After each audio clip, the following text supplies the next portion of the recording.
കടമ്പഴിപ്പുറം ഇരട്ടക്കൊലപാതകം പ്രതികളെ കണ്ടെത്താനാവാതെ പോലീസ്. എന്നാൽ കൊലയ്ക്ക് പിന്നിലെ കാരണത്തെക്കുറിച്ചും പ്രതികളെക്കുറിച്ചും പോലീസിന് വിവരം ലഭിച്ചതായി സൂചന. കഴിഞ്ഞ ഏതാനും ദിവസങ്ങൾക്ക് മുമ്പാണ് കടമ്പഴിപ്പുറം കണ്ണാകുറിശ്ശിപ്പറമ്പ് നിവാസികളെ ഞെട്ടിക്കും വിധം ഭാര്യയും ഭർത്താവിനെയും വെട്ടിക്കൊലപ്പെടുത്തിയ സംഭവം ഉണ്ടായത്. പോലീസിന് നിർണായക തെളിവൊന്നും ലഭിച്ചിട്ടില്ലെന്നാണ് സൂചന. കൊലപാതകം കഴിഞ്ഞ് ഇന്നേക്ക് 6-ാം നാളായിട്ടും പ്രതികളെക്കുറിച്ച് വിവരം ഒന്നും ലഭിച്ചിട്ടില്ല. വീടുകളിലും കിണറുകളിലും പരിശോധന ഊർജിതമാക്കിയിട്ടുണ്ടെന്നും അന്വേഷണ ഉദ്യോഗസ്ഥർ MCB ന്യൂസിനോട് പറഞ്ഞു. എന്നാൽ 2 ദിവസം മുമ്പ് വീടിനോട് ചേർന്ന കിണർ പോലീസ് പരിശോധിച്ചതിനെ തുടർന്ന് മടവാളും വടിയും എമർജൻസിയും കിട്ടിയിരുന്നു. കടമ്പഴിപ്പുറം, ശ്രീകൃഷ്ണപുരം, കോങ്ങാട്, ചെർപ്പളശ്ശേരി എന്നീ വ്യാപാര കേന്ദ്രങ്ങളിൽ അന്വേഷണം നടത്തിയെങ്കിലും വേണ്ടത്ര തെളിവ് പോലീസിന് ലഭിച്ചിട്ടില്ല.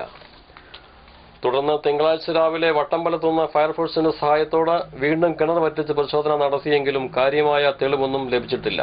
കഴിഞ്ഞ ദിവസം കടമ്പഴിപ്പുറത്തെ പെട്രോൾ പമ്പ്, സമീപത്തെ വ്യാപാര സ്ഥാപനങ്ങൾ എന്നിവിടങ്ങളിലെ CCTV ദൃശ്യങ്ങൾ ശേഖരിച്ച് പരിശോധിച്ചെങ്കിലും കേസന്വേഷണത്തെ സഹായിക്കുന്ന തരത്തിലുള്ള ഒന്നും ലഭ്യമായിട്ടില്ല.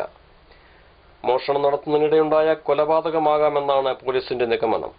ഇരുവരുടെ മൃതദേഹം ഇരവുമാക്കിയതും ആയുധങ്ങൾ ഉപയോഗിച്ച് ആഴത്തിൽ വെട്ടിപ്പരിക്കേൽപ്പിച്ചതും കൊലപാതകം ആസൂത്രിതമാണെന്ന സംശയം ബലപ്പെട്ടു വരുന്നുണ്ട്. എന്നാൽ കൊലപാതകത്തിന്റെ പിന്നിലെ കാരണവും പ്രതികളെക്കുറിച്ച് ചില സൂചനകളും കിട്ടിയതായും പറയപ്പെടുന്നു.